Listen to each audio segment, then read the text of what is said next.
Assalamualaikum. Bila seseorang sign up dengan akaun Google, automatik dia akan dapat satu email yang hujungnya @gmail.com.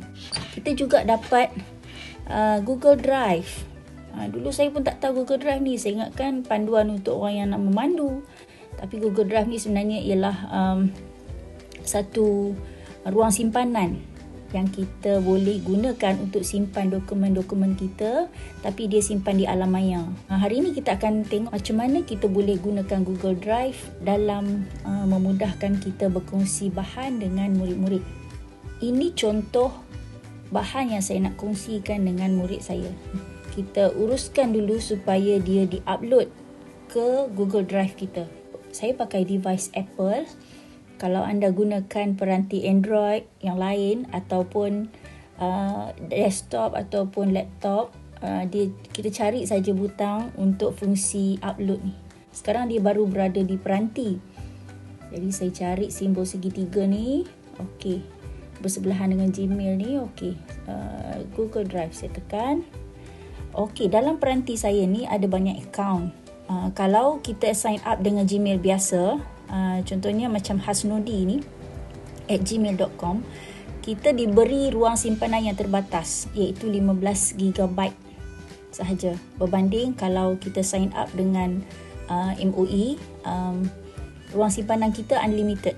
Tapi saya hari ni saya sengaja memilih untuk simpan di nsahidah@gmail.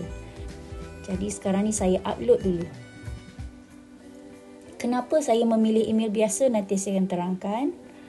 Okey, jadi sekarang ni done, sudah siap. So kita tengok dekat Google Drive kita tadi. Okey, bila saya refresh, dia sudah masuk atas sekali sebelah kiri. Jadi bahan saya ni bila saya klik, okey, ini maknanya sudah berada di awan biru lah ni. Sudah berada di Google Drive. Jadi saya akan jadikan dia link untuk saya hantar kepada pelajar nanti. So di atas sekali akan ada perkataan share. Sama juga kalau anda buat dekat desktop ke, dekat Android ke, anda cari saja butang share. Di sini nanti akan keluar perkataan who has access. Picit aja situ, nanti akan ada pilihan dekat perkataan link private, only you can access. Jadi saya tekan perkataan change. Restricted maknanya hanya tuan rumah saja boleh tengok. Saya akan tukar kepada viewer supaya orang luar, siapa saja yang diberi link ni, dia boleh tengok. Kalau saya pilih commenter, maknanya orang yang tengok ni nanti dia ada peluang untuk komen. Dan kalau editor, ini maknanya saya beri peluang orang yang lihat tu nanti untuk edit bahan. Jadi kita pilih viewer lah, sebab kita nak tunjuk dekat student kita yang mana mereka ni ialah orang awam. Kita hanya benarkan dia tengok je, jangan kacau kita punya file. Okey, saya tukar kepada viewer. Kemudian kita ambil lah link ni, kita copy lah. Kita copy link tadi. Link inilah yang kita kongsikan kepada pelajar dekat WhatsApp, dekat Telegram dan sebagainya. Contohnya ini pelajar yang saya nak kongsi. Saya bagi link kat dia. Okey, nanti dia akan terima link ni. Saya akan terangkan kenapa saya memilih untuk menggunakan Google Drive dalam akaun biasa, akaun Gmail biasa, bukan akaun MOE. Saya kongsikan di sini masalah yang akan berlaku kalau cikgu-cikgu upload bahan masuk ke dalam email delima, lepas tu cuba kongsikan bahan tersebut kepada murid. Walaupun cikgu tu telah setkan privacy dia kepada viewer, tapi contoh sekarang ni, saya sebagai student, saya klik pautan yang cikgu bagi. Kadang-kadang student ni gunakan handphone ibu bapa dia, jadi mereka akan masuk daripada Gmail biasa. Bila dia masuk, ini yang dia akan nampak, unable to access document.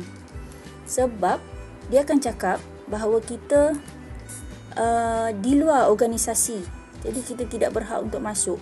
Walaupun anda setkan dia sebagai viewer. Okey, kalau saya cuba masuk melalui akaun e-didik ataupun nsahidah e-didik, sama juga, dia tak benarkan saya masuk. okey, saya akan request access. Tapi leceh lah nanti cikgu setiap kali berpusu-pusu nanti orang minta kebenaran nak masuk.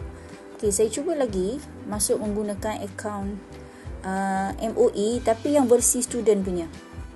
Sama juga, dia akan kata unable to access document.